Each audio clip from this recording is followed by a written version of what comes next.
자, 이번에 나라를 빼앗기 전 이 조선 사람들은 일본을 어떤 시선으로 보고 있었을까요? 외놈들. 왜? 외놈들. 이런 느낌이었을 것 같아요. 그 빼앗기 전에 네. 또 침략하고 이런 적이 있었잖아요. 네. 임진왜란부터 해가지고. 그러니까 조금 그렇죠. 신경 많이 쓰이고 또 언제 공격 올려나 막 불편한 그런 나라. 네.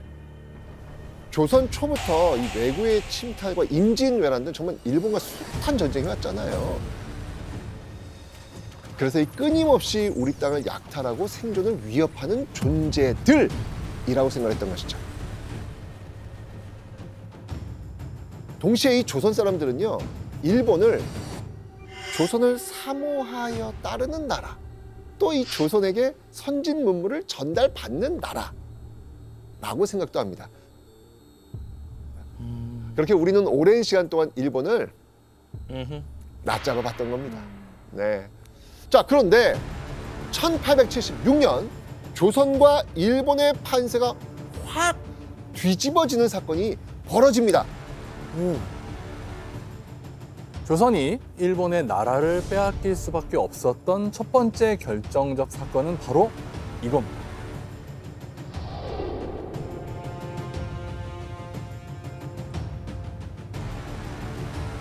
1876년 2월에 체결된 조일수호 조교입니다.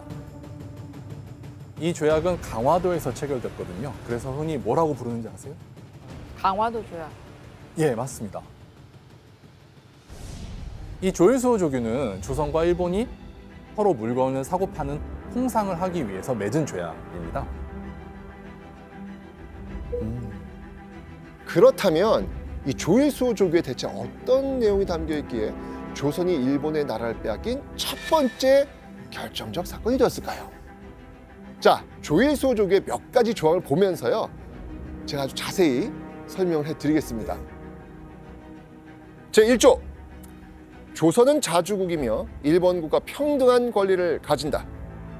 조금이라도 상대방의 권리를 침범하거나 의심하지 말아야 한다. 일단 대등하고 서로 침범하지 말라. 그리고 평등한 권리를 가진다. 네. 그리고 자주국이라고 대우해 주는 거 아닙니까? 문제 있다 없다? 없다. 이거는. 자, 그런데요, 이 조항에는요, 일본의 은밀한 속셈이 숨겨져 있었습니다. 뭐죠? 자, 여러분들, 조선이 오래도록 사대한 나라 어디라 그랬죠? 청나라. 중국. 맞습니다. 바로 중국이었죠, 청나라. 자, 근데 조선은 중국, 그러니까 당시에는 청나라였던 중국의 속국이 아닌 자주국가다. 응? 자, 이는 곧 조선을 청나라의 영향력에서 벗어나게 하려는 일본의 속셈이었던 겁니다. 이렇게 계속 이렇게 있으니까 나오게끔 하려고. 그렇죠. 자, 이 또 다른 조항을 보시면요, 일본의 의도가 더욱 선명히 드러나는데요. 제4조, 조선국은 부산 외 두 곳의 항구를 개항하고 일본인이 와서 통상을 하도록 허가한다. 일본은 왜 하필 부산, 원산, 인천의 항구를 콕 집어가지고 개항하라고 요구할까요? 가까운 데는 이해돼요. 부산? 가능한데 인천까지 이렇게 쭉 가야 되는데. 일본에서 인천까지 가려면 엄청 돌아가야 되잖아요. 오히려. 굳이 왜 인천을? 좀 궁금한데요. 이 말은 곧 뭐냐면 수도인 한양으로 빠르게 진격할 수 있는 항구였다는 거죠. 네, 맞습니다. 바로 들어올 수 있게. 자, 다음으로는요, 이 조일수호 조규의 10번째 조항이 있는데요, 여기도 굉장히 중요한 의미가 있습니다. 한번 읽어드릴게요. 제10조, 일본 국민이 조선의 항구에서 조선 국민에게 죄를 지었더라도 일본 관리가 심판한다.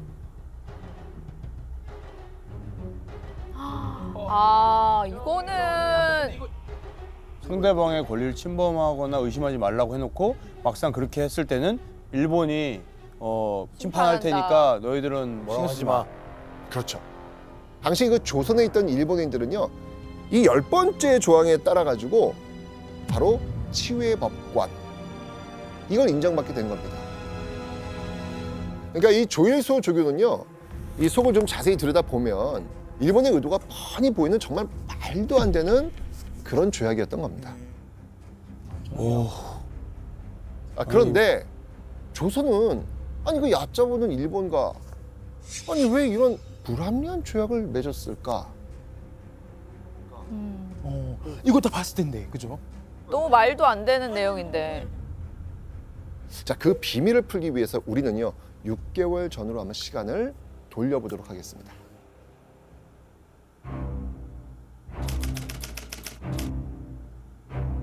강화도 앞바다에 수상한 배 한 척이 나타납니다. 그리고는요 강화도 이 초지진을 향해 가지고 조금씩 다가옵니다. 자, 이 조선군의 경고 포격에 수상한 배는요 맹렬한 포격으로 맞대응을 합니다. 강화도에 나타난 이 수상한 배는요 다름 아닌 바로 일본 국적의 군함이었습니다. 우와.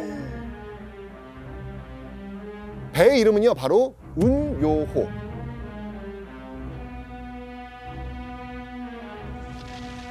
그러니까 운요호에 타 있던 일본군은요 강화도 초지진의 포대를 박살냈고요 민가를 습격해가지고 약탈하고요 불을 지르기까지 했어요.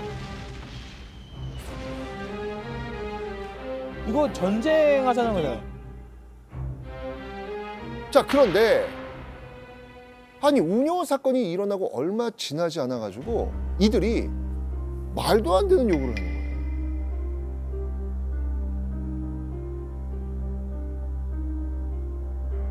조선이 죄 없는 일본 배에 손에 끼쳤으니 손해를 갚는다는 뜻으로 우리에게 항구를 열어달라. 아니 피해를 끼친 건 일본인데 역으로 화를 내네요. 그러니까요. 열받네요. 그렇죠. 네, 너무 열받네. 올라오시죠. 네. 일본은 뻔뻔하게 사과와 배상을 요구하면서 강화도 앞바다에 무단으로 배 정박시키고는요 막 무력 시위까지 펼칩니다. 조선 정부는요 막 이렇게 나오니까 어쩔 수 없이 회담 자리에 나설 수밖에 없었죠. 일본 측 대표는요 조선 측 대표에게 조선의 항구를 열겠다는 통상조약 맺읍시다 라고 하면서 강하게 요구를 하는 거예요. 되게 강압적이네요. 그렇죠. 근데 바로 이때 조선 측 대표가 일본 측 대표에게 뜻밖의 질문을 던집니다. 조선 측 대표가 일본 측 대표에게 뜻밖의 질문을 던집니다. 자, 여기서 미니 퀴즈.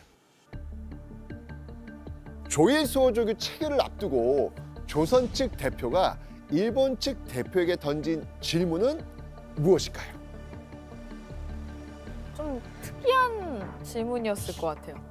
근데 지금 마음 같아선 꺼져. 첫 번째 질문이 꺼져. 질문이고. 질문이죠, 질문. 꺼져. 마음 같아선 꺼져. 근데 꺼져. 오답. 정답. 왜요? 네? 왜요? 왜? 왜 하냐고. 왜 열었냐고. 갑자기 이렇게 느없이 이렇게 맺읍시다 하니까 왜? 근데 왜요? 이렇게 할 수도 있을 것 같아요. 아니에요? 네. 와 대박! 저 정답! 네. 조약이 뭡니까? 아니 잠깐만요. 아니야 어떤 조약을 맺길 바라는 아니, 거냐? 그 바라는 게 조약이 아니고 뭡니까? 조약이 뭐냐? 조약이 뭐냐? 조약의 뜻. 뜻. 정답.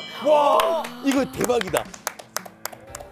조약을 맺어본 적이 없는 사람이 조약이 뭔가요? 맞아요. 아니 조약을 맺자는데 그 대체 그 조약이라는 게 무엇입니까? 대박이다. 여기 이렇게 물어보는 거예요. 그러면 이전에는 그 조약이라는 개념이 없었던 거예요? 그러니까요. 막 청나라하고도 한 번도 맺어본 적 없어요? 없었습니다. 우리의 의문점은 여기서 시작하는 거예요. 없었어요. 근데 이전까지는 어땠냐면 동아시아에서 외교라고 하는 거는 당시 그 황제국이라고 불렸던 청나라 있잖아요. 이 청나라를 중심으로 움직이는 거예요. 그러니까 다른 국가들은요 황제국이었던 그 중국 아래에 있는 제후국으로 이 관계를 맺는 거죠. 그래서 이때 조선에서 받았던 문서라고는요, 조검책봉 문서, 청나라 왕제가 보낸 칙서, 조서가 전부인 거예요. 게다가 이 조선과 일본은 이미 수백 년 무역을 해왔잖아요. 그러니까 이제 와서 아니 왜 조약을 맺자고 하는 거지? 의아한 거예요. 그러면은 진짜 이제- 이상한 조약 맺을 수 있을 것 같은데요. 그 거꾸로- 정도로 얘기하면. 오케이. 그러니까. 오케이. 그러니까. 아무것도 모르네. 오케이. 이거 되는 거예요. 그렇죠, 맞아요. 아, 거짓말했을 것 같아. 뭐라고? 그냥 맺으면 좋은 거다. 이거 너희를 위한 거야. 너희들이 유리하게 해주려고 한 거고 너희를 보호하기 위해서 이런 거 조약 안 하면 또 이렇게 딴 데서 막 올 수 있어. 우리가 너희 지켜주려고 하는 거야. 이런 식으로. 맞아요. 그러니까 정확히 이걸 뭐라고 얘기했냐면 요즘은 무역하려면 국제법상 다들 조약을 맺는 겁니다. 라고 하면서 조약을 체결토록 강요를 했던 겁니다. 하지만 조선은요, 이런 일본의 속내를 전혀 모른 채 덜컥 조약을 체결한 겁니다.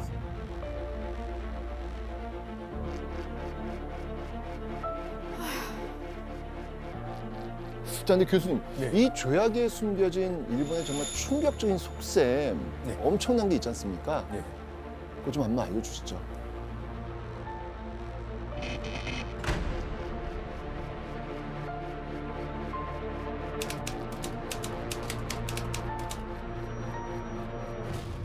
조일수호 조규는 강제 조약이었다. 아까 운용호 사건도 있고 해서 우리는 흔히 조일수호 조규를 일본에 의해 강압적으로 체결된 조약이라고 배웁니다.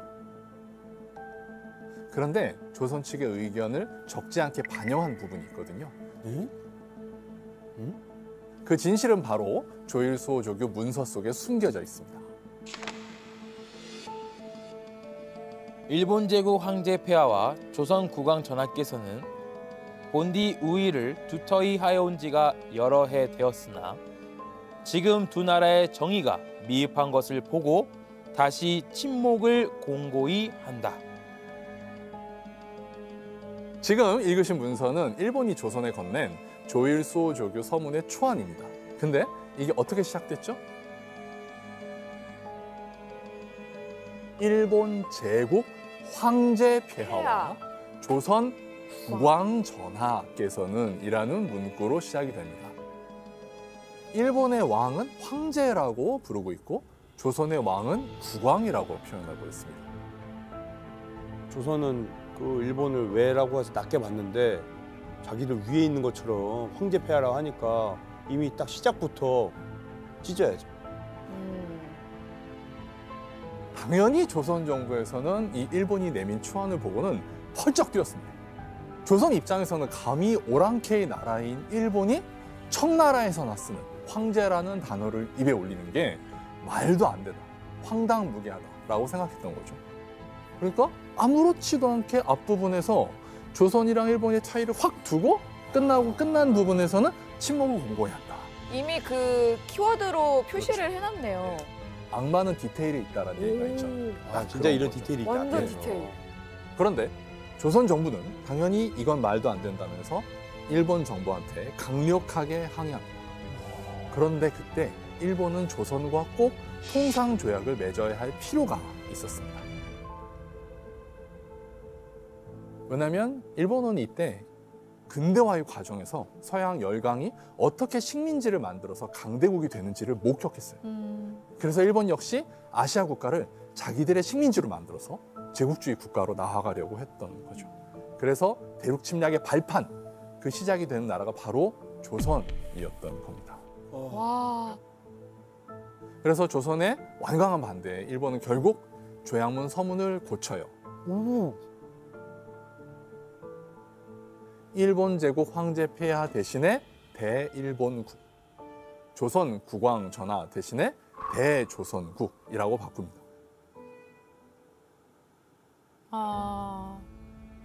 비슷해졌어요, 용어가.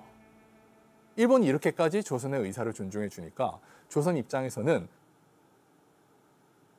일본은 우리가 충분히 교섭할 수 있는 상대구나 라고 생각을 했던 겁니다.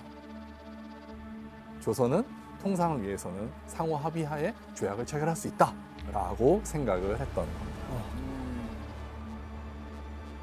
그러니까 조일수 조규는 일본의 강요에 의해서 억지로 맺은 조약이 아니라 일본의 속셈에 의해서 조선이 홀랑 속아 넘어간 조약이다라고 보는 것이 더 맞을 것 같습니다.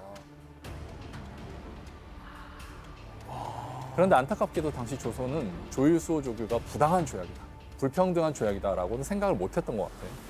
왜냐하면 조선의 왕인 고종이 야, 나라의 큰 위기도 잘 넘기고 나라의 위신도 잘 지켰다라고 평가했거든요.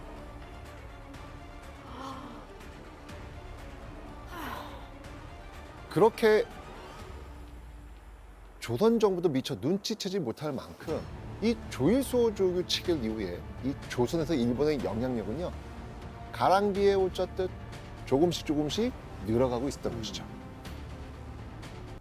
별기군. 그러니까 별기군은요, 일본과 청나라에서 들여온 그 신식 무기를 가지고 일본인 교관으로부터 그 신식 군사 훈련을 받았거든요. 우리는 보통 이모군란을 13개월이나 월급이 밀린 구식 군인들이 밀린 월급으로 모래가 섞인 쌀을 받으니까 분노에 일으킨 난, 네. 이렇게 배우시잖아요. 네. 네. 원래 한양 지역의 군인들은요, 이 경찰 업무도 병행하고 있었거든요. 이들은 원래 자신의 그 담당 구역에서 여러 가지 그 명목의 세금을 받거나 뇌물을 좀 받으면서 수입을 얻은 상태였는데, 근데 이 고종이 신식군대 별기군을 설립하니까 몰래 받던 뇌물도- 것도 못 받고. 그렇죠. 뇌물도 못 받게 된 상황이 된 거예요. 그런 와중에 밀린 월급으로 뭐가 섞였다? 모래. 모래가 섞인 쌀을 받은 거예요. 먹고 살기 힘들어진 구식군들 그 화가 빵 하고 터지고 만 겁니다.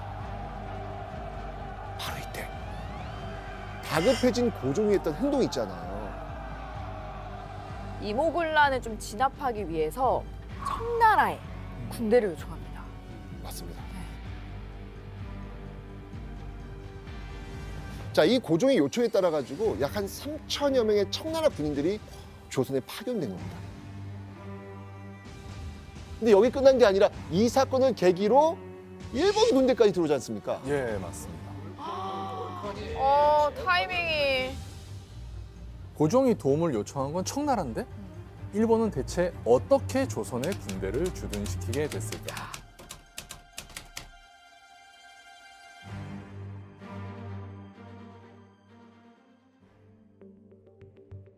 이모군란이 일어난 1882년 6월 9일에 일본 공사관도 조선의 구식 군인들의 공격을 받았습니다. 일본 공사관을 불태우고 일본인 교관을 죽이기까지 했습니다.